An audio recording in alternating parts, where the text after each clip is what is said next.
Narito po kami kasama ang mga barangay captains ng Batangas para ayusin ang ayudang hindi na ibigay noong Friday. Una, aabonohan ko ang hindi na ibigay last Friday habang hindi pa ito nakuha. At pangalawa, sinabihan kami na pwede na lang i-email ng mga kapitan direkta sa Malacanang ang requirements nila na naisumite na nila sa Kapitolyo noong April 17.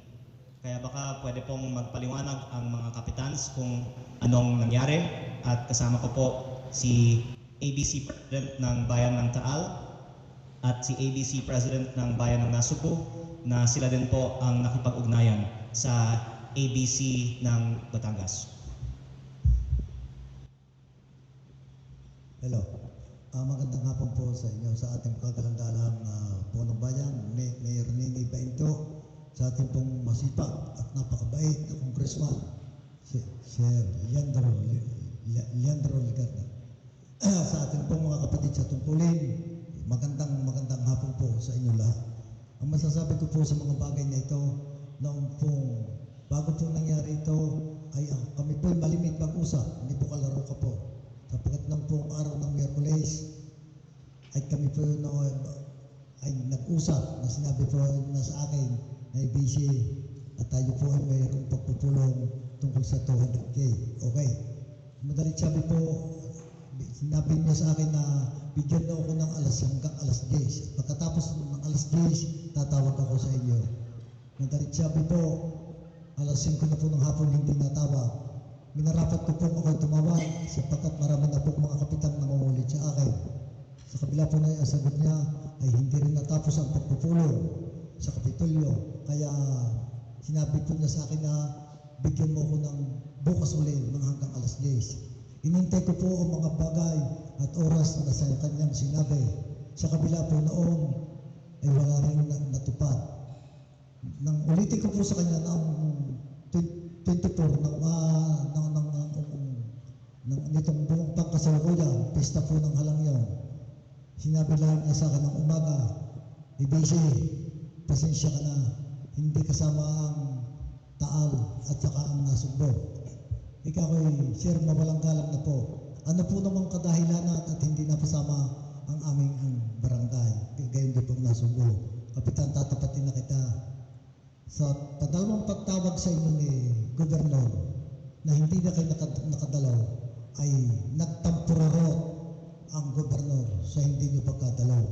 Ibig sabihin po, yun lamang ang dahilan.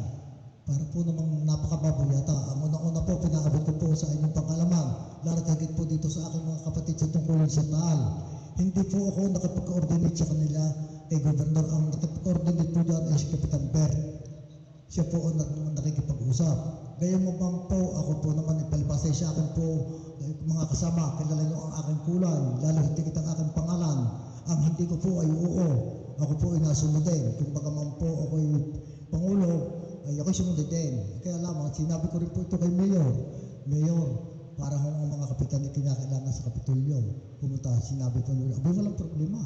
Siyempre, kailangan ng mga tao yan.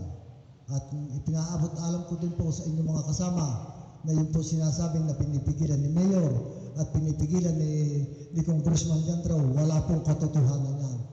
Sapagkat ang alam ko po na may open sila sa mga bagay na yan.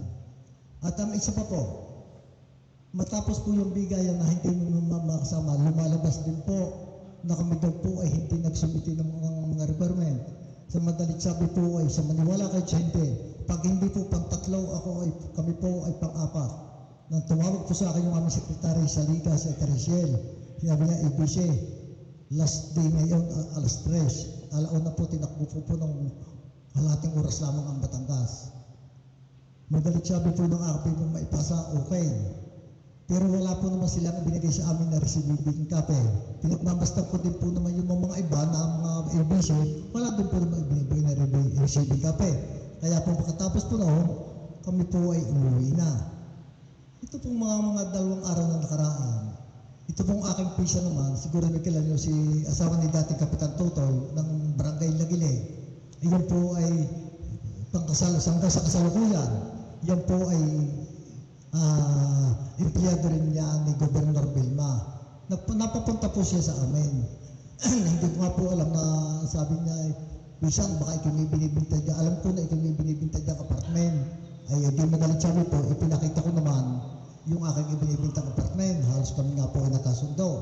Pagkatapos po ng mga bagay na kami magkasundo, so doon sa apartment kong ibinibinta, ay nabanggit niya. Anong nangyari sa iyong kuhan?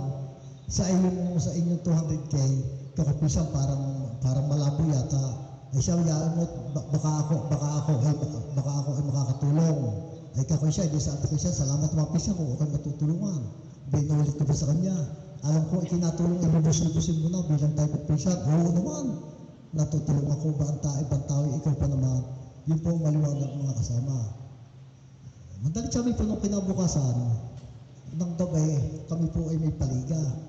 Tumawag po ulit siya sa akin. Sabi siya, Number 10, nasaan ka? Ako nandito ko sa Covercourt at kami may paliga. Ay siya, lumabas ka dyan, tadaan dyan si Kapitan Judy na si Iran. Bakit? Ay kayo pumunta dito sa bahay at ako ay mayroong gumawa ka ng sulat at pipirmahan ng ilang kapitan. Ay kako, hindi. Kung yun ang tama ay para makuha ang cheque eh. Ay sinabi pa niyo sa akin na hindi okay na ika ang cheque. Hawak na nung ating isang tao doon sa Kapitolyo. Ito ko siya, maraming salamat naman kung hawak na. Gumawa po kami ng sulat, nagpirmahan ng ilan nating mga kapitan. Sa amin pong paniniwala, na talagang totoo yung sinasabi niya. Unang-una siya doon nagtatrabaho, ikaw ay siya na may alam ng coordinator talaga ni Gobernador Melba Santos. Subalit siya hanggang sa mga pagkakataong ito, wala pa rin pang nagaganap na katotohanan. Yun po ang maliwanag mga kasama.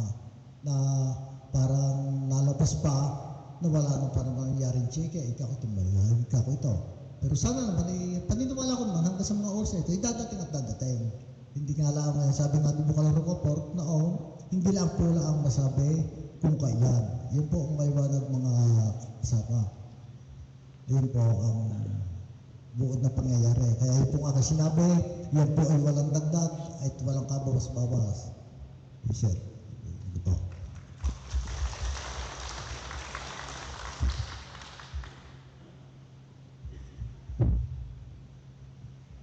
Magandang hapon to sa ating lahat, sa ating mahal na Congressman Leandro Ligarda Libiste at sa ating Mayora Bainto at sa lahat ng mga kapitan na lubos na nalulungkot dahil nga sa usapin ng 200K na inaasahan ng mga kapitan ng dalawang bayan ng Taal and Nasugbu. Yung issue ng 200K na pangyayari, hindi ako natawagan ng mga staff ng Bukal, Bernal Rocaport. Nalaman ko kasi yan kasi April 23 ng hapon, nabasa ko sa GC namin, ng mga EBC ng buong Batangas. Nabasa ko doon yung tungkol sa event sa April 24. Yung pala, magkakaroon na ng pag-release ng 200K sa bawat barangay. Ngayon, ginawa ko ngayon, tinanong ko, tumawag ako sa staff ng Bukal Pernan.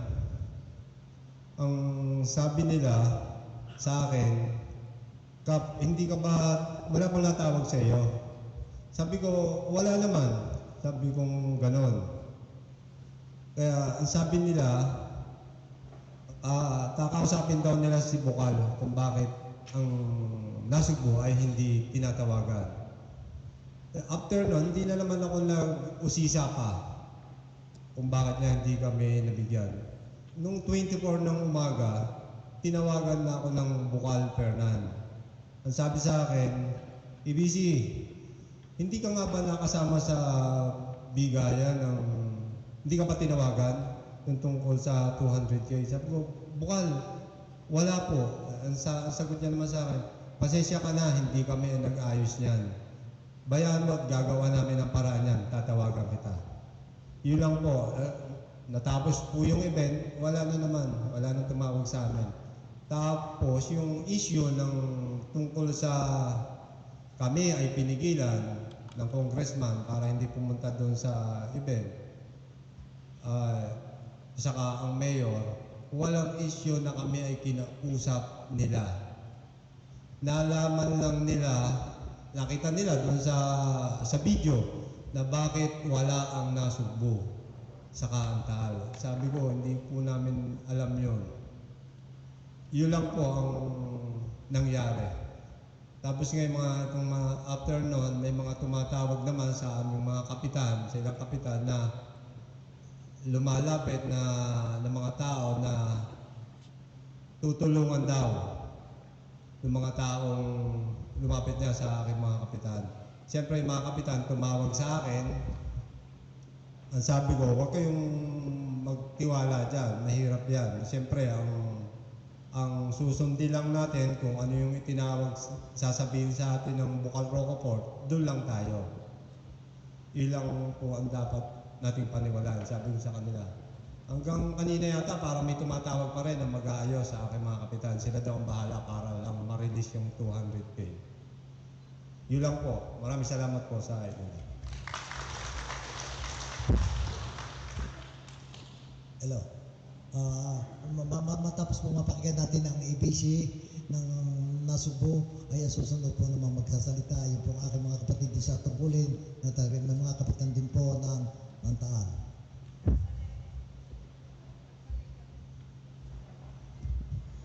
Magandang tanghali po sa ating lahat. Kasama natin sa katungkulan. Ako po ay isang magpapatunay na kasama din po kami na nagpunta sa Batangas ng petsa ng 22 para lang po ipaalam na ito po ay para sa pangkalahatan na kasama namin sa bayan ng Taal. Na ito po ba ay sisigundahan ko lang din po ang sabi ng aming ABC, Berting Marceliana. Sa katotohanan na ito ay maraming mga nagtatanong na mga kabarangay namin, mga estudyante, magulang, na umaasa sa sinabing pinangako ng ating presidente na ito ay mabibigyan.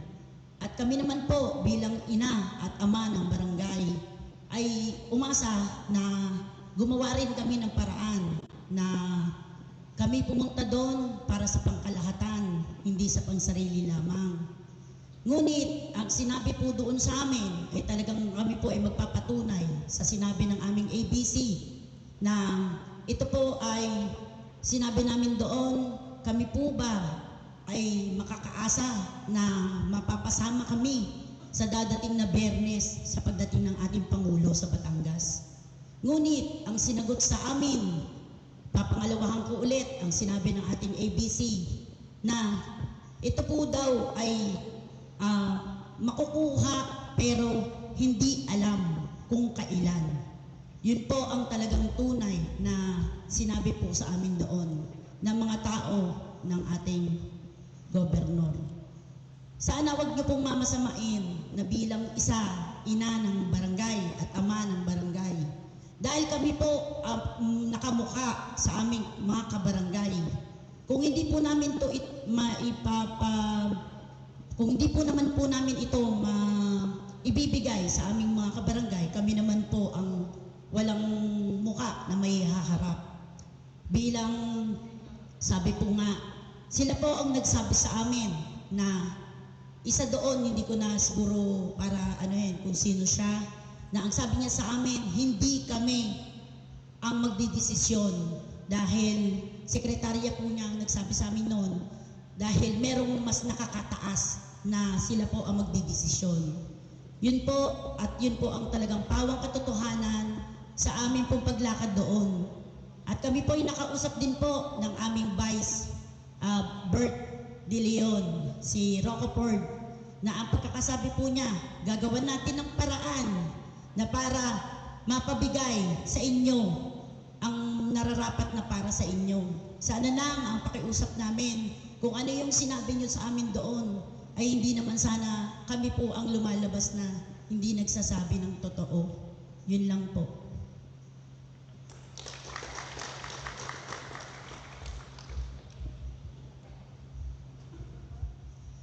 Isang mapagpalang hapon po sa ating lahat, sa ating punong bayan, Mayor Attorney Nene Mercado Bainto, ma'am, sa ating Congressman ng 1st District, Congressman Leandro Ligarda Libiste, sa aking mga kasamahan ng mga kapitan na naririto ngayon. Siguro po naman na hindi lingid sa ating kalaman ang pronouncement ng pinuno, presidente ng Liga ng Barangay ng buong Batangas na si Board Member Fernando Rocafort, na inaakusahan niya ang ating congressman ng 1st District na pinipigilan niya ang pagpunta ng ating mga kapitan sa Kapitolyo upang kunin yung ayuda. At di umano, ayon sa kanya, ay namumulitikan ng maaga.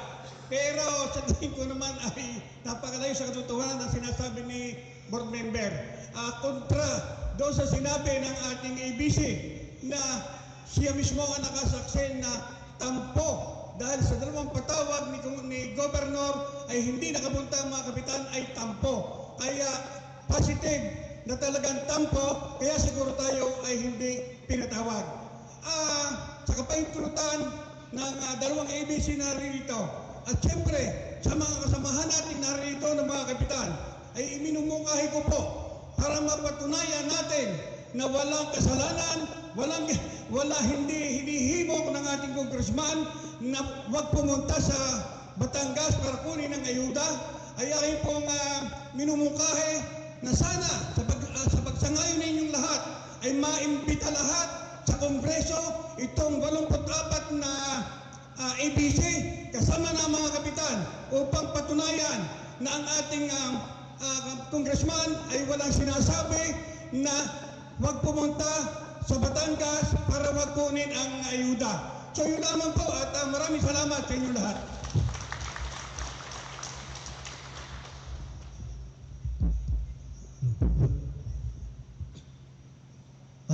Magandang hapon po sa ating lahat. Sa ating pong minamahal na Mayor Nene Bainto, Mayor ng Taal, sa ating Governor, sa ating Congressman na si Congressman Leandro Ligarda Libiste, sa ating mga ABC, sa lahat ng mga kapitang nandito at mga bisita. Magandang hapon po sa ating lahat.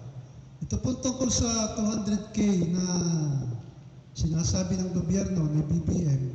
Ito po, nung nalaman po, hindi lamang po sa bayan tal, siguro buong Pilipinas, ay talaga naman po medyo nagpaalad ng damdamin ng mga kabataan. Dahil nga po, biro mo, yan po ang 100,000 diyan ay para sa educational.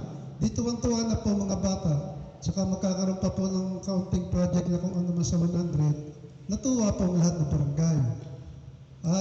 Ito nga po, yung katulad sa amin, sa Barangay Tiara Alta, nasabi ko nga po ito sa mga magiging recipient ng 100K educational assistance.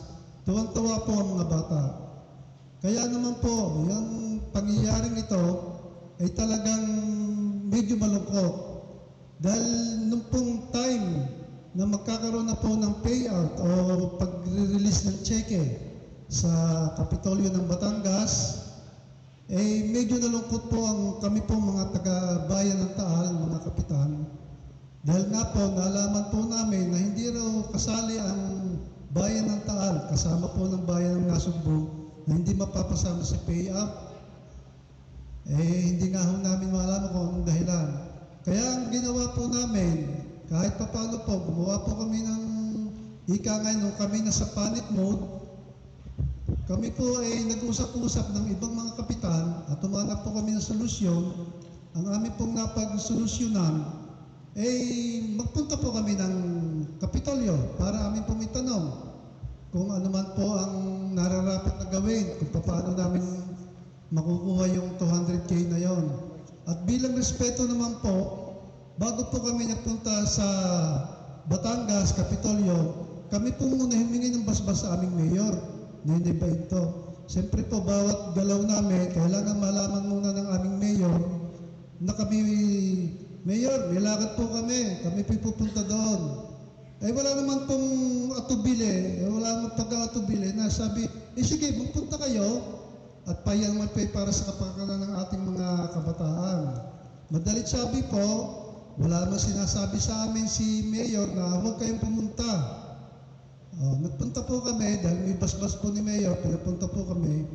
Yun nga po, kami ngayon nagpunta doon, nasabi na gagawa nga po ng paraan na yan po sa lalong madaling panahon ay mapapabigay ang inyong iyan. Kaya nga lang po kami po nalulungkot dahil hanggang ngayon wala pa pong naibibigay. Hindi po namin malaman kung ano po bagang gagawin namin para ma-release yung 200K na yan. Samantalang yan naman po yung na-pronouncement po ng gobyerno na para sa lahat buong Pilipinas. Yun lamang po. Pinapasubalihan ko lamang po na hindi naman po kami pinipigilan ng aming congressman, lalo na tigit po ng aming mayor.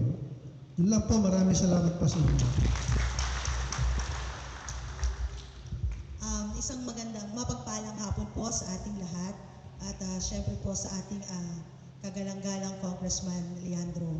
Ang isa lang naman pong issue dito ay yung hindi po kasi kami nakasali sa imbitasyon po sa release on the April 24. So ang karapit bayan namin naka-receive po ng text from the OPG daw na may release na po on April 24. So in fairness po sa aming mga kapitan, yan po yung matagal na na-prepare po namin ng aming mga documents. Nakapag-comply po kaming lahat and then we were able to submit. At napakalaki po ng sakripisyo rin dito at hirap ng mga secretaries namin. So naisubmit po namin lahat po yan. So ang amin lang pong pinagtatakhan dito, syempre, yan naman po ay national. Alam na po ng kapakalahatan ng aming mga kabarangay. Wala po kaming na-receive na invitation na kami po ay makakasama on 24.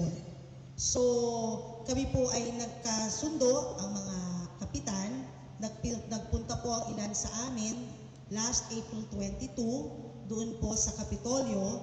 At maraming salamat naman po at magandang pagtanggap sa amin. Kaya lang po, ang tinanong namin po dito ay bakit po hindi kasama ang Taal? Ang makakasagot na lang daw po niyan ay ang OPG. So, maghintay na lang po kami ng kasagutan from them. So, kaya lang po, ang nakakalungkot po dito habang nanonood kami sa mga videos na nakaka-receive ang lahat ng kabarangay, kami po ay walang nare-receive. Hindi naman po ito para sa aming mga kapitan. Ito po ay para sa mga residente namin, lalo na sa mga estudyanteng umaasa po doon sa mga educational assistance at sa ibang proyekto po ng barangay.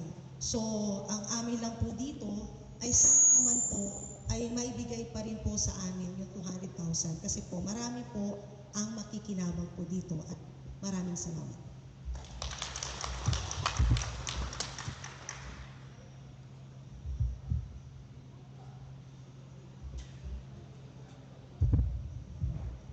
Ano po, una Diyos po, dingid po sa lahat naman ang nangyari sa bansa natin sa Pilipinas. Malinaw naman na talagang ipinababatid ng ating Pangulo na mabibigyan ang lahat ng barangay ng 200 na sinasabi. So hindi naman tayo mga bata pa para tayo ilinlangin o yabangin. Tayo po na may nanunungkulan lang para sa ating kanya-kanyang barangay. Kaya ano po ba ang dahilan para tayo ay paglaruan pa? Mabuti nga lamang na andyan at may nagtataguyod sa atin, unang-una ang ating congressman na si Sir Leandro Legarda Libiste. So, kaya sa nakikita natin, huwag naman saan tayong gawin panggagong taga Batangas. Tayo na may mababait na tao, handang makipagtulungan. Alam, masakit sa ating damdamin, tayo nanunungkulan ng totoo. Huwag naman natin tayo pagamit pa. So, salamat sir sa inyong pamumuno at kayo dumating dito sa bayan ng Batangas. Nawa, bigyan pa kayo ng mahaba pa buhay at nang sa ganon, ang bansang Pilipinas ay maging totoo sa takbo ng panahon at maging lingkod bayan ang lahat na maaaring maglingkod dito sa bansang Pilipinas. Maraming salamat po sir sa ating lahat.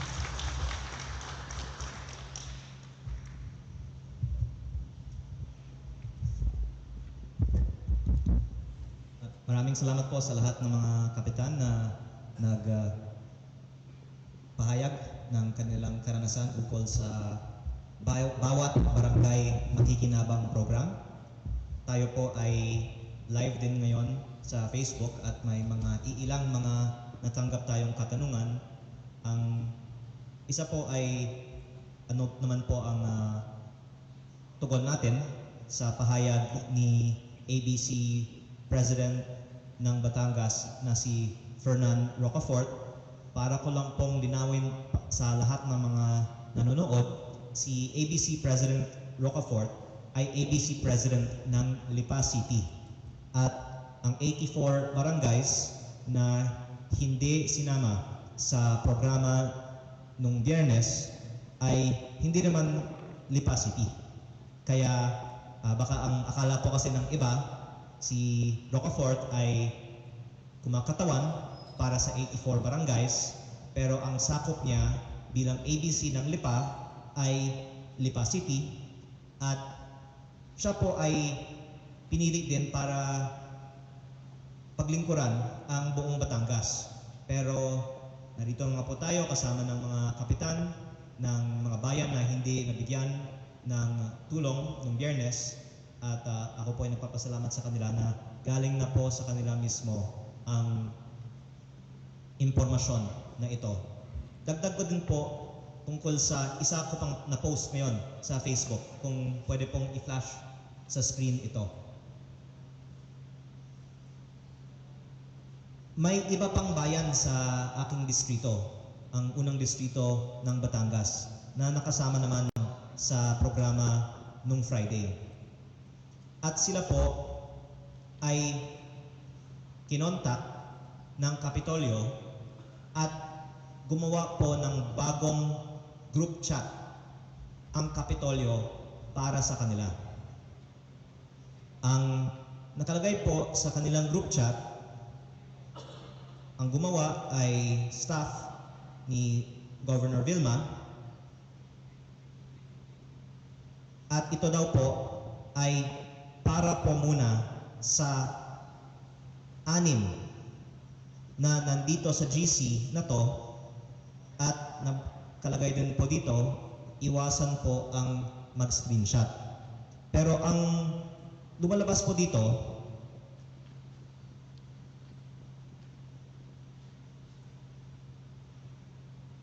talagang hindi isinama ang dalawang bayan sa programa noong Biyernes. At nais ko lang pong malaman bakit hindi sila isinama. Meron din pong nagsabi na baka hindi kumpleto ang naisumite ng mga bayan na ito. Actually, meron din pong ibang komunikasyon ang Liga ng Barangay ng Batangas tungkol sa submissions ng mga barangays ng bawat bayan. At sa komunikasyon na ito, nakalagay doon na kumpleto ang submissions ng mga barangays ng Nasugbu at Taal. Ang 84 barangays ay nakapag-submit na ng kanilang requirements noong April 17 pa. Ang ibang mga bayan ay hindi pa nga kumpleto noong April 17 at hinabol pa ang requirements ng iba. Pero ang mga kasama natin ngayon ay mismong pumunta ilang beses sa Batangas City para isumite ang kanilang mga requirements, at in fact, meron din resibo ang ating mga barangay officials patungkol sa submission nila ng requirements sa Kapitolyo. Kaya nais ko lang linawin lahat nito para lumabas po ang katotohanan. Dahil ba hindi na isumite ang requirements, kaya itong 84 ay hindi na isama? Hindi po totoo. Dahil yan nga po ay may komunikasyon nga na sila ay nakapagsumite bago pa ang iba. Isang linggo pa bago ang April 24. Meron bang pumigil sa kanila? Wala pong nagsasabi na may pumigil sa kanila. Pero ang pinaka-punot dulo po ay hindi po sila inimbitahan. At ayon po sa pahayag ng iilan sa ating mga kasama, nung nagtanong sila, sinabihan pa sila na hindi sila kasama sa April 24. Ayaw ko pong buksan ang issue na walang solusyon, kaya nabanggit ko nga na po kanina na ang ating mga kasama dito ay magsasubmit na ng kanilang mga requirements direkta sa Malacanang kung saan nanggagaling ang pondong ito. Siguro naman hindi dapat magtagal pa ang pag-release ng mga cheque at ito po ay ipinangako na ibigay sa lahat ng 1,078 barangays ng Batangas last Friday. At habang naghihintay ang ating mga kabarangay, ipinangako ko din po sa kanila na aabonohan ko na lang po ang ayudang ito dahil nahihiya naman po ako sa kanila na may ipinangako para sa kanila, nag-expect po ang kanilang mga barangays, ayaw ko pong maapektuhan ang kanilang mga barangays. Pero beyond solving the issue for the 84 barangays, sa tingin ko po kailangan solusyonan ang issue na ito para sa kaalaman din ng buong bansa. Kasi ang Batangas ang unang binigyan at dito nagkaroon na ng problema. Paano pa sa ibang mga probinsya? Kung isatabi lang natin ang issue nito, baka mauulit pa sa pamimigay ng 200,000 sa natitira sa mga 42,000 barangays ng Pilipinas. At baka mauulit pa sa pamimigay ng ayuda sa ilalim ng ibang mga programa ng pamahalaang panlalawigan ng Batangas. Ayoko po kasi na ang aking mga kababayan dito ay palagi na lang huli o palagi na lang nakakatanggap ng pinakakonti dahil may di umano'y tampo. Kaya pasensya na lang po sa ating mga kababayan na ikinalulungkot na nabubuksan ang mga issues na ito, pero hanggat hindi maipaliwanag kung bakit hindi isinama ang 84 barangays noong April 24, hindi po natin matitiyak na hindi mauulit ang pamumulitika sa pamimigay ng ayuda. Kaya ako po ay nananawagan sa aking mga kasamahan sa Kongreso, pati na rin ang mataas na kapulungan na magsagawa ng investigasyon patungkol sa pamimigay ng ayuda na may di umano'y diskriminasyon o korupsyon na ito po ay nararanasan hindi lamang dito sa Batangas, kung hindi po sa buong bansa. Kaya ako po ay nananawagan, Kongreso, Senado, mag-schedule po sana kayo ng pagdinig patungkol sa diskriminasyon sa pamimigay ng ayuda para matiyak natin na hindi mauulit ang ganitong klaseng diskriminasyon sa pamimigay ng ayuda muli. Maraming salamat po.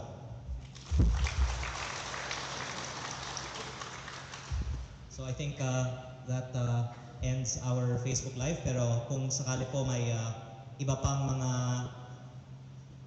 magtatanong, teka, may receipt pala yung nasugbo tungkol sa submission ng requirements nila. So baka pwedeng pakita yun sa iba pang post, pero Malinaw naman po lahat ng mga ebidensya na isumite ang lahat ng requirements. Wala pong pumigil, hindi isinama sa imbitasyon at sana masusolusyonan ito at lumabas ang katotohanan sa lalong madaling panahon. Maraming salamat po.